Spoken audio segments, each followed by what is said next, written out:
ವಿಘ್ನರಾಜ ವಿಶುದ್ಧವಾಣಿ ವಿಶಿಷ್ಟ ವಿಷ್ಣು ವಿಶೇಷ ಶಂಕರ ವಾಯು ಜಲ ಗಗನ ಅನಲ ಅಣು ಓಂಕಾರ ಬ್ರಹ್ಮಾಂಡ ಆದಿಮಧ್ಯ ಅಂತದ ವ್ಯಾಪ್ತಕ್ಕೆ ಸಚ್ಚಿತ್ ಆನಂದ ಆತ್ಮಜ್ಞಾನಕ್ಕೆ ರೂಪು ನೂರರ ಶುದ್ಧ ಚೈತನ್ಯಕ್ಕೆ ನಮೋ ನಮಃ. ಆತ್ಮೀಯರೇ, ಬಹಳ ಬೇಸರದ ದುರ್ಭರ ಸನ್ನಿವೇಶದ ಅಪಾಯಕಾರಿಯಾಗಿರತಕ್ಕಂತಹ ಸಂದರ್ಭದ ಒಂದು ವಿಷಯವನ್ನು ಕುರಿತು ನಾನು ತಮ್ಮಲ್ಲಿ ಮಾತಾಡಬೇಕಾಗಿದೆ. ದಯಮಾಡಿ ಸಾವಧಾನವಾಗಿ ನನ್ನ ಮಾತುಗಳನ್ನು ಆಲಿಸಬೇಕು ಅಂತ ಪ್ರಾರ್ಥನೆ. ನಮಸ್ಕಾರ.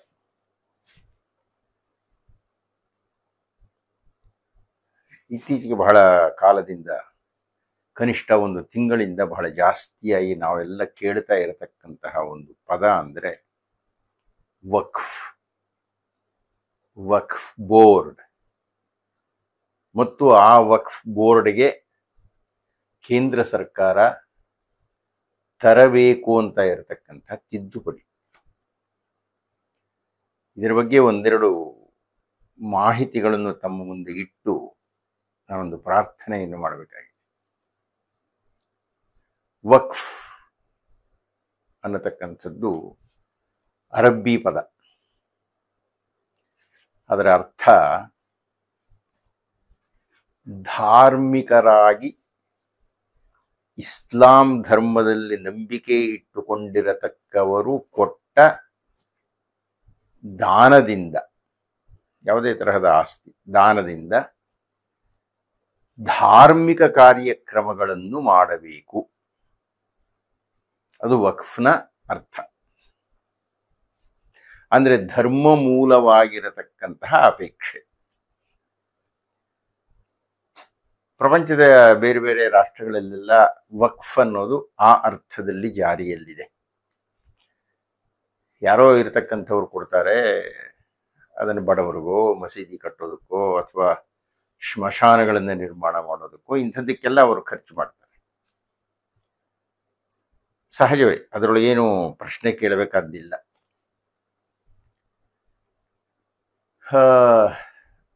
ನಮ್ಮಲ್ಲಿಯೂ ಹಾಗೆ ಇದ್ದರೆ ಈ ಘರ್ಷಣೆ ಅಥವಾ ಈ ಚರ್ಚೆ ಇದು ನಡೀತಾ ಇರಲಿಲ್ಲ.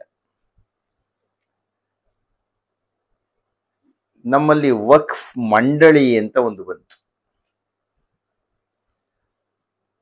ಯಾವಾಗ ಭಾರತ ಮತ್ತು ಪಾಕಿಸ್ತಾನ ವಿಭಜನೆಯಾದಾಗ ನಮ್ಮಲ್ಲಿ ಇದ್ದಂಥ ಬಹಳಷ್ಟು ಮುಸಲ್ಮಾನರು ಪಾಕಿಸ್ತಾನಕ್ಕೆ ಹೋದಾಗ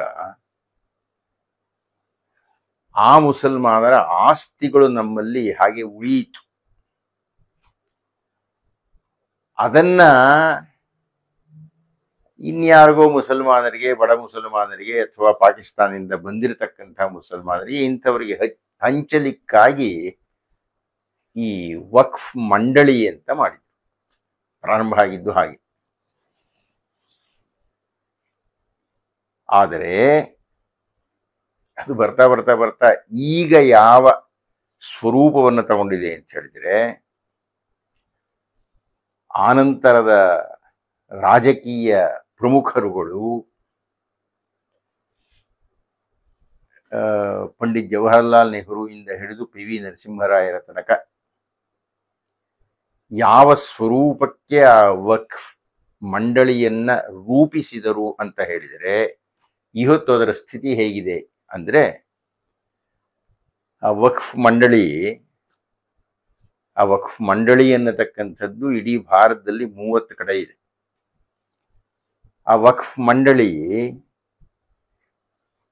ಯಾವುದೇ ಆಸ್ತಿ, ಮುಸಲ್ಮಾನರದಲ್ಲ, ಹಿಂದೂಗಳದಾಗಿರಲಿ, ಜೈನರದಾಗಿರಲಿ, ಬೌದ್ಧರದಾಗಿರಲಿ, ಯಾರದೇ ಆಗಿರಲಿ, ಯಾವುದೇ ಒಂದು ಆಸ್ತಿಯನ್ನು ಗುರ್ತಿಸಿ ಇದು ನಮ್ಮದು ಅಂತ ಹೇಳಿದ್ರೆ ಮುಗಿದೇ ಹೋಯ್ತು. ಇದು ಉತ್ಪ್ರೇಕ್ಷೆ ಏನಿಲ್ಲ. ಹೀಗೆ ನೂರಾರು ಸಾವಿರಾರು ಪ್ರಕರಣಗಳು ನಡ್ಕೊಂಡು ಬಂದಿರೋದು ಹೀಗೇನೆ. ವಕ್ಫ್ ಮಂಡಳಿಯೊಂದು ಯಾವುದೇ ಆಸ್ತಿಯನ್ನು ಗುರ್ತಿಸಿ ಇದು ನಮ್ಮ ವಕ್ಫ್ಗೆ ಸೇರುತ್ತೆ ಅಂತ ಹೇಳಿದರೆ ಅದರ ಮೇಲೆ ಫಿರ್ಯಾದೇ ಇಲ್ಲ, ಅದರ ಮೇಲೆ ಪ್ರಶ್ನೋತ್ತರವೇ ಇಲ್ಲ, ಅದರ ಮೇಲೆ ಅವರ ಪ್ರಭಾವ.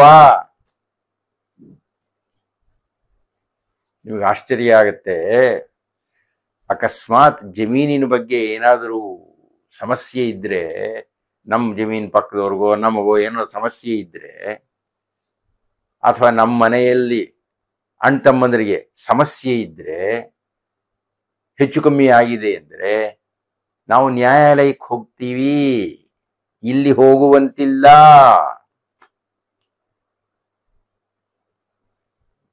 ನಿಮ್ಮ ಜಮೀನನ್ನು ಕಂಡು, ನಿಮ್ಮ ಮನೆಯನ್ನೋ ಗುಡಿಯನ್ನೋ ನೋಡಿ ಇದು ನಮ್ಮದು, ಇದು ವಕ್ಫ್ಗೆ ಸೇರಿದೆ ಅಂತ ಅವರು ಘೋಷಿಸಿಕೊಂಡರೆ ನೀವೇನೂ ಮಾಡೋಕ್ಕಾಗೋದಿಲ್ಲ. ಇಂಥ ದುರದೃಷ್ಟ ದುರುಳ ಶಾಸನ ಈಗಿದೆ, ಈಗಲೂ ಇದೆ. ನಿಮಗೆ ಆಶ್ಚರ್ಯ ಆಗುತ್ತೆ, ಈ ಶಾಸನದ ಬಲದಿಂದ ಈ ವಕ್ಫ್ ಮಂಡಳಿ ಎಷ್ಟು ಆಸ್ತಿಯನ್ನು ಮಾಡಿರಬಹುದು ಅನ್ನೋ ಕಲ್ಪನೆ ನಿಮಗೇನಾದ್ರೂ ಇದೆಯಾ? ಬ್ರಾಹ್ಮಣರ ಎಲ್ಲ ಮಠಗಳೂ ಸೇರಿದರೂ,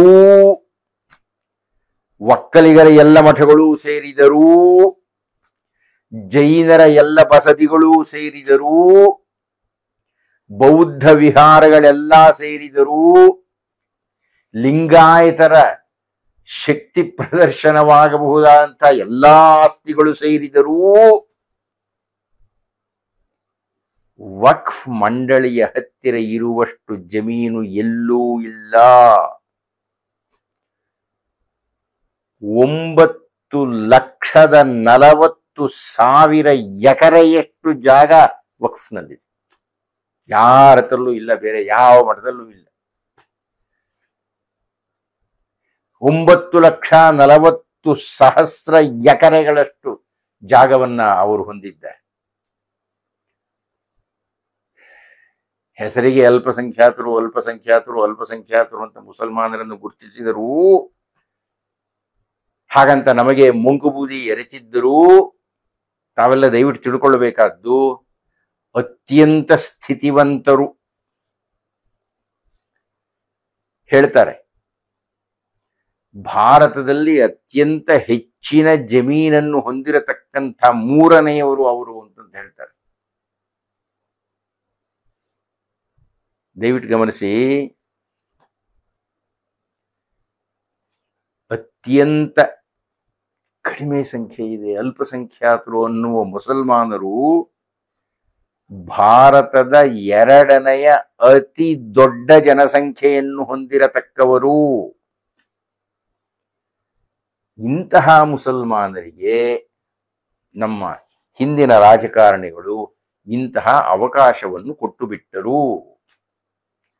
ತನ್ಮೂಲಕ ಅಕ್ಬರ್ರೋ ಬಾಬರ್ರೋ ಹುಮಾಯೂನೋ ಇವರು ಯಾರೂ ಸಾಧಿಸಲಾಗದ್ದನ್ನು ಈ ಕಾನೂನಿನ ದಯೆಯಿಂದ ಈಗ ಈ ವಕ್ಫ್ ಮಂಡಳಿಯ ಅಸ್ತ್ರವನ್ನು ಇಟ್ಟುಕೊಂಡು ಮುಸಲ್ಮಾನರು ಸಾಧಿಸುತ್ತಿದ್ದಾರೆ.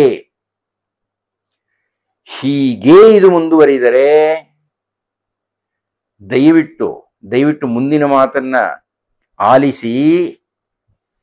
ನಾಳೆ ನಿಮ್ಮ ಮನೆ ತಮ್ಮದು ಅಂತ ಹೇಳಿಕೊಂಡ್ರೆ ಆಶ್ಚರ್ಯ ಪಡಬೇಕಾದ್ದಿಲ್ಲ. ನೀವು ನಂಬತಕ್ಕಂಥ ದೇವಸ್ಥಾನ ನಮ್ಮದು, ನಮ್ಮ ವಕ್ಫ್ಗೆ ಸೇರುತ್ತೆ ಅಂತ ಹೇಳಿದ್ರೆ ಆಶ್ಚರ್ಯ ಪಡಬೇಕಾದ್ದಿಲ್ಲ. ಅಥವಾ ನಾನಿದನ್ನು ಉತ್ಪ್ರೇಕ್ಷೆ ಮಾಡಿ ಹೇಳ್ತಾ ಇಲ್ಲ. ತಮಿಳುನಾಡಿನಲ್ಲಿ 1,500 ವರ್ಷಗಳ ಹಿಂದಿನ ದೇವಸ್ಥಾನ ಇರತಕ್ಕಂಥ ಹಳ್ಳಿ, ಅದ್ರ ಸುತ್ತಮುತ್ತಲೂ ಇರತಕ್ಕಂಥ ಇನ್ನೊಂದು 6 ಹಳ್ಳಿಗಳು ಎಲ್ಲ ವಕ್ಫ್ ತಂದು ಅಂತ ಹೇಳ್ಬಿಡ್ತು. ಅಷ್ಟು ಯಾಕ್ರಿ?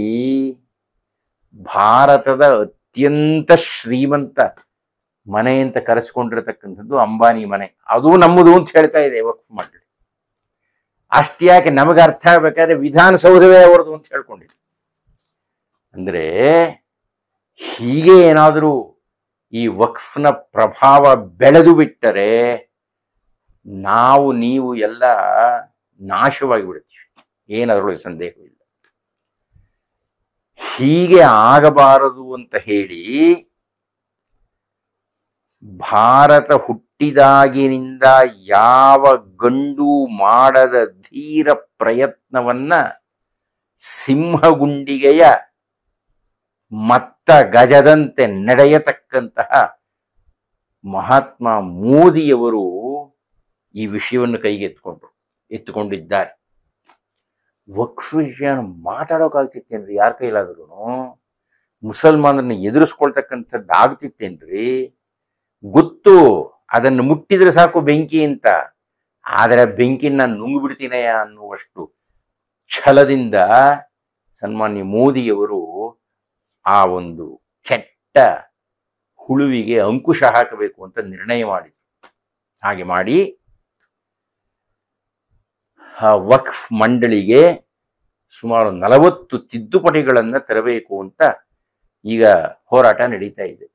ನಾನು ಆ 40 ತಿದ್ದುಪಡಿಗಳ ಬಗ್ಗೆ ಮಾತಾಡೋಕೆ ಹೋಗೋದಿಲ್ಲ, ಒಂದು 2-3 ಮಾತ್ರ ಅದರ ತೀವ್ರತೆಯ ಹಿನ್ನೆಲೆಯಲ್ಲಿ ತಮ್ಮ ಗಮನಕ್ಕೆ ತರ್ತಾ ಇದ್ದೀನಿ. ಒಂದು, ಈಗಾಗಲೇ ಹೇಳಿದಾಗೆ ವಕ್ಫ್ ಮಂಡಳಿ ಇದು ನನ್ನ ಆಸ್ತಿ ಅಂತ ಹೇಳಿಕೊಂಡ್ರೆ ನೀವು ನ್ಯಾಯಾಲಯಕ್ಕೆ ಹೋಗೋ ಹಾಗಿರಲಿಲ್ಲ ಇಲ್ಲಿ ತನಕ.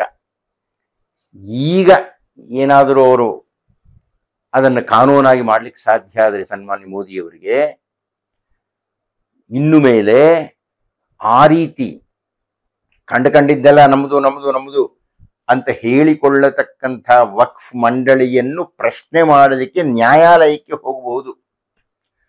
ನ್ಯಾಯಾಲಯಕ್ಕೆ ಹೋಗೋ ಹಾಗೆ ಇರಲಿಲ್ಲ, ನಾವು ಈಗ ಹೋಗಬಹುದು. ಇದೇನಾದರೂ ಮುಂದೆ ನಿಜ ಆದರೆ ಅವ್ರು ಮಾಡ್ತಾ ಇರತಕ್ಕಂಥ ಪ್ರಯತ್ನ. ಹಾಗೊಮ್ಮೆ ನ್ಯಾಯಾಲಯಕ್ಕೆ ಹೋಗುವುದಾದರೆ ಹಿಂದೆ ಇದ್ದ ಕಾನೂನು ಎಲ್ಲಿ ಹೋಗ್ಬೇಕಾಯ್ತು? ವಕ್ಫ್ ಮಂಡಳಿ ಹತ್ರಕ್ಕೆ ಹೋಗ್ಬೇಕಾಯ್ತಪ್ಪ, ನಮ್ಮದಯ್ಯ ಜಮೀನು ಕೊಡು ಅಂತ ಪ್ರಾರ್ಥನೆ ಮಾಡ್ಬೇಕಾಯ್ತು. ನಮ್ದು ಅಂತ ಹೇಳ್ಕೊಂಡಿರ್ತಾರಲ್ಲ ಅವರು, ಅದಕ್ಕೆ ಆಧಾರ ಏನು ತೋರಿಸ್ಬೇಕಾಗಿರ್ಲಿಲ್ಲ. ಅವರು ಇವನು ಕಣ್ಬಿಟ್ಟು ಕಾಲು ಹಿಡ್ಕೊಂಡು ತೋರಿಸಿ ಅವರು ಅನುಗ್ರಹಿಸಿದ್ರೆ ತಗೊಂಡು ಬರ್ಬೋದಾಯಿತು. ಆದರೆ ಅದಕ್ಕೆ ಕೇವಲ 35 ದಿವಸ ಅವಕಾಶ ಇತ್ತು. ಈಗ ಅದನ್ನು ವಿಸ್ತರಿಸಿದ್ದಾರೆ, 60 ದಿವಸ 90 ದಿವಸ ಮಾಡಬೇಕು ಅಂತ ಇದ್ದಾರೆ. ಈ 2 ಪ್ರಧಾನವಾಗಿರತಕ್ಕಂತಹ ಬದಲಾವಣೆಗಳನ್ನು, ತಿದ್ದುಪಡಿಗಳನ್ನು ಮಾಡುವುದರ ಜೊತೆಗೆ ಇನ್ನು ಮುಂದೆ ನ್ಯಾಯಾಲಯಕ್ಕೆ ಹೋದ್ರೆ ಆ ವಕ್ಫ್ ಬೋರ್ಡ್ ಸುಮ್ಸೋನೆ ನಂದು ಆಸ್ತಿ ಅಂತ ಹೇಳೋ ಹಾಗಿಲ್ಲ, ಅದು ಆಧಾರ ತೋರಿಸಬೇಕು. ಇಲ್ಲಿ ತನಕ ಆಧಾರ ತೋರಿಸ್ಬೇಕಾದ್ದೇ ಇಲ್ಲ, ಅದು ನಂದು ಅಂತ ಹೇಳಿದ್ರೆ ಸಾಕಾಯಿತು. ಇಂಥ ಬಹಳ ದೊಡ್ಡ ನಿರ್ಧಾರವನ್ನ, ಬಹಳ ದೊಡ್ಡ ಪ್ರಯತ್ನವನ್ನ ಈಗಾಗಲೇ ಹೇಳಿದ ಹಾಗೆ ಕೇಸರಿ ಮೋದಿಯವರು ಮಾಡ್ತಾ ಇದ್ದಾರೆ. ಅದಕ್ಕೆ ನಾವು ಅವರಿಗೆ ಬೆಂಬಲ ಕೊಡಬೇಕು. ನೀವು ನೋಡ್ತಾ ಇದ್ದೀರಾ, ಮುಸಲ್ಮಾನರು ಸಾಲುಗಟ್ಟಿ ತಮ್ಮ ಮತವನ್ನ ವಕ್ಫ್ ಮಂಡಳಿ ಏನೇನು ಮಾಡಬಾರದು ಅಂತ ಮತ ಚಲಾವಣೆ ಮಾಡ್ತಾ ಇದ್ದಾರೆ. ನಾವು ಮತ ಚಲಾವಣೆ ಮಾಡ್ಬೇಕ್ರಿ ಮೋದಿಯವರ ಪರವಾಗಿ. ನಾವು ಹೇಳಬೇಕು, ಈ ವಕ್ಫ್ನಿಂದ ಆಗ್ತಾ ಇರತಕ್ಕಂಥ ಅವಾಂತರಗಳು ತಪ್ಪಲಿ, ಸನ್ಮಾನ್ಯ ಮೋದಿಯವರು ಮಾಡ್ತಾ ಇರತಕ್ಕಂಥ ತಿದ್ದುಪಡಿಗಳು ನಿಜವಾಗಲಿ ಅಂತ ನಾವು ಮತ ಚಲಾವಣೆ ಮಾಡಬೇಕು. ನಾವು ಸೋಮಾರಿಗಳು, ನಮಗೆ ಅಲಕ್ಷ್ಯ, ನಮಗೆ ಉರುಳು ಹೋಗ್ತಾ ಇದೆ, ಅದ್ರ ಕಡೆ ಗಮನ ಇಲ್ಲ. ನಾನು ಪ್ರಾರ್ಥನೆ ಮಾಡ್ತಾ ಇದ್ದೇನೆ, ನಾನು ಬರೀ ಹಿಂದೂಗಳನ್ನು ಉದ್ದೇಶಿಸಿ ಮಾತಾಡ್ತಾ ಇಲ್ಲ. ಮುಕ್ತ ಮನಸ್ಸಿನ ಮುಸಲ್ಮಾನರು ಇದನ್ನು ಕೇಳಬೇಕು, ಬೌದ್ಧರು ಇದನ್ನು ಕೇಳಬೇಕು, ಜೈನರು ಇದನ್ನು ಕೇಳಬೇಕು. ಯಾರು ರಾಷ್ಟ್ರಕರೋ, ಯಾರು ಭಾರತೀಯರೋ, ಯಾರು ಭಾರತವನ್ನು ಉಳಿಸಬೇಕು ಅನ್ನತಕ್ಕಂಥ ಮನಸ್ಸಿದೆಯೋ ಅವರೆಲ್ಲರೂ ಈ ಮಾತುಗಳನ್ನು ಕೇಳಬೇಕು. ಆತ್ಮೀಯರೇ, ಈಗ ಸಂದರ್ಭ ಬಂದಿದೆ, ಇನ್ನೊಂದು 2-3 ದಿವಸ ಇದೆ. ಅಷ್ಟರೊಳಗೆ ನೀವು ಈ ಒಂದು ಪ್ರಾರ್ಥನೆಯ ಜೊತೆಗೆ ಒಂದು ಕೊಂಡಿಯನ್ನು ಕೊಟ್ಟಿದ್ದೇನೆ, ಅಂದರೆ ಒಂದು ಲಿಂಕ್ ಅನ್ನು ಕೊಟ್ಟಿದ್ದೇನೆ. ದಯಮಾಡಿ ಅದನ್ನು ತೆರೆಯಿರಿ. ಅಲ್ಲಿ ನೀವು ಇದಕ್ಕೆ ಮತ ಹಾಕ್ತಾ ಇದ್ದೀರಿ ಎನ್ನತಕ್ಕಂಥದ್ದನ್ನು ಸೂಚಿಸಿ ತನ್ಮೂಲಕ ಮತ ಹಾಕಿ. ಒಂದು ಪುಟ್ಟ ಕಥೆಯನ್ನು ಹೇಳಿ ಈ ಒಂದು ಉಪನ್ಯಾಸವನ್ನು ಮುಗಿಸ್ತೀನಿ. ನಮ್ಮಲ್ಲಿ ಭಾರತ ಮತ್ತು ಪಾಕಿಸ್ತಾನ ವಿಭಜನೆಯಾದಾಗ ಅದರ ಮಧ್ಯದಲ್ಲಿ ಬಹುಶಃ ಜಮ್ಮುವಿಂದ ಒಂದು 40 ಮೈಲ್ ದೂರಕ್ಕೆ ಅಥವಾ ಲಾಹೋರ್ನಿಂದ ಒಂದು 130 ಮೈಲ್ ದೂರಕ್ಕೆ ಸಿಯಾಲ್ಕೋಟ್ ಅಂತ ಒಂದು ಪ್ರದೇಶ ಇತ್ತು. ಅದು ಭಾರತದವರು ಬಹಳ ಜನ ಹಿಂದೂಗಳಿದ್ದಾರೆ, ಇಲ್ಲಿ ನಮಗ್ ಬರಬೇಕು ಅಂತ ಒದ್ದಾಡಿದ್ರು. ಪಾಕಿಸ್ತಾನ ಇಲ್ಲ ಇಲ್ಲ ಇಲ್ಲ ನಮಗ್ ಬರಬೇಕು ಅಂದ್ರು. ಆವಾಗ ಈಗ ಹೇಗೆ ಜನಮತವನ್ನು ಕೇಳಿದ್ದಾರೋ ಆಗಲೂ ಹಾಗೆ ಜನಮತವನ್ನು ಕೇಳಿ ಆಯ್ತು. ನೀವು ಇಂಥ ದಿವಸ ನಿಷ್ಕರ್ಷ ಆಯಿತು, ನೀವು ಮತಗಳನ್ನು ಹಾಕಿ ಅಂತ ಹೇಳಿದ್ದಾಯ್ತು. ದಯವಿಟ್ಟು ಕೇಳಿಸ್ಕೊಳ್ಳಿ. ಬೆಳಗ್ಗಿನಿಂದ ಸಂಜೆಯ ತನಕ ಮುಸಲ್ಮಾನರು ಮತಗಟ್ಟೆಗಳಲ್ಲಿ, ಈಗಾದರೂ ವಾಟ್ಸ್ಆ್ಯಪು ಅಂಥದ್ದು ಏನೇನೋ ಇದೆ, ಆಗ ಬರೀ ಮತಗಟ್ಟೆಗಳಿಗೆ ಹೋಗಬೇಕಾಯಿತು. ಉರಿ ಬಿಸಿಲಿನಲ್ಲಿ ಮೈಲು ಮೈಲು ಉದ್ದದ ಸರತಿ ಸಾಲಿನಲ್ಲಿ ನಿಂತುಕೊಂಡು ಸಿಯಾಲ್ಕೋಟ್ ನಮಗೆ ಬೇಕು ಅಂತ ಮುಸಲ್ಮಾನರು ಪಾಕಿಸ್ತಾನದ ಪರವಾಗಿ ಮತವನ್ನು ಹಾಕಿದರು. ನಮ್ಮ ಹಿಂದೂಗಳು 2,30,000 ಮಂದಿ ಇದ್ರು ಆ ಸಿಯಾಲ್ಕೋಟ್ನಲ್ಲಿ. ಇವರು ಹಾಕ್ಲಿಲ್ಲ ಅಂತಲ್ಲ, ಬಹಳ ಕಡಿಮೆ ಮತದಾನ ಮಾಡಿದ್ರು. ಕೊನೆಗೆ ಮುಸಲ್ಮಾನರು 50,000 ಮತಗಳ ಆಧಿಕ್ಯದಿಂದ ಗೆದ್ರು. ಸಿಯಾಲ್ಕೋಟ್ ಹೊರಟೋಯ್ತು ಪಾಕಿಸ್ತಾನಕ್ಕೆ. ಇವತ್ತಿಗೂ ಅದು ಪಾಕಿಸ್ತಾನದ ಪಂಜಾಬ್ನಲ್ಲಿ ಇದೆ. ಹೀಗೆ ನಾವು ಮತವನ್ನು ಹಾಕದೆ ನಮ್ಮ ಒಂದು ದೊಡ್ಡ ಭೂಭಾಗವನ್ನು ಕಳ್ಕೊಂಡು ಬಿಟ್ವಿ. ಇನ್ನೂ ದುಃಖದ ಸಂಗತಿ ಏನು ಗೊತ್ತಾ? 2,30,000 ಮಂದಿ ಇದ್ರಲ್ಲ ಹಿಂದೂಗಳು, 1951 ಇಸವಿಯ ಜನಗಣತಿ ಮಾಡಿದಾಗ, ನನಗೆ ಬಹಳ ನೆನಪಿದೆ ಆ ಸಂಖ್ಯೆ, ಆ ಇಸವಿ, ಯಾಕೆ ನಾನು ಹುಟ್ಟಿದ ದಿವಸ ಅದು, ಹುಟ್ಟಿದ ವರ್ಷ ಅದು. 1951 ಜನಗಣತಿ ಮಾಡಿದಾಗ 2,30,000ಕ್ಕೂ ಹೆಚ್ಚು ಇದ್ದಂತಹ ಹಿಂದೂಗಳ ಸಂಖ್ಯೆ ಕೇವಲ 10,000ಕ್ಕೆ ಇಳಿದು ಬಿಟ್ಟಿತ್ತು. ಯಾಕೆಂದ್ರೆ ಈ ಬಾಂಗ್ಲಾದಲ್ಲಿ ನಾವು ನೋಡ್ತಾ ಇದ್ದೀವಲ್ಲ, ಕಾಶ್ಮೀರದ ಹಿಂದೂಗಳೆಲ್ಲ ಎಷ್ಟು ಜನ ಕೆಳಕ್ಕೆ ಇಳಿದು ಬಂದ್ಬಿಟ್ರು ಅನ್ನೋದು ನಾವು ನೋಡಿದೀವಲ್ಲ. ಎಲ್ಲಿ ಮುಸಲ್ಮಾನರ ಆಧಿಕ್ಯ ಅಧಿಕಾರ ಬರುತ್ತೋ ಅಲ್ಲಿ ಹಿಂದೂಗಳ ನರಮೇಧ ನಡೆದು ಬಿಡುತ್ತೆ. ಆಗ ನಡೀತು. ಸುಂದರ ಯುವತಿಯರನ್ನು ಹಾರಿಸ್ಕೊಂಡು ಹೋದ್ರು, ಮುದುಕಿಯರನ್ನು ಅಂಥವ್ರನ್ನೆಲ್ಲ ಕೊಲೆ ಮಾಡಿದ್ರು, ಗಂಡಸರನ್ನು ಚೆಚ್ಚಾಕಿದ್ರು, ನಿರ್ಮಾನುಷವನ್ನಾಗಿ ಮಾಡಿದ್ರು. ಬಹುಶಃ ಈ ಹೊತ್ತಿನ ದಿವಸ ಸಿಯಾಲ್ಕೋಟ್ಗೆ ಹೋದರೆ ಒಬ್ಬನೇ ಒಬ್ಬ ಹಿಂದೂ ಕೂಡ ಅಲ್ಲಿ ಇಲ್ಲ.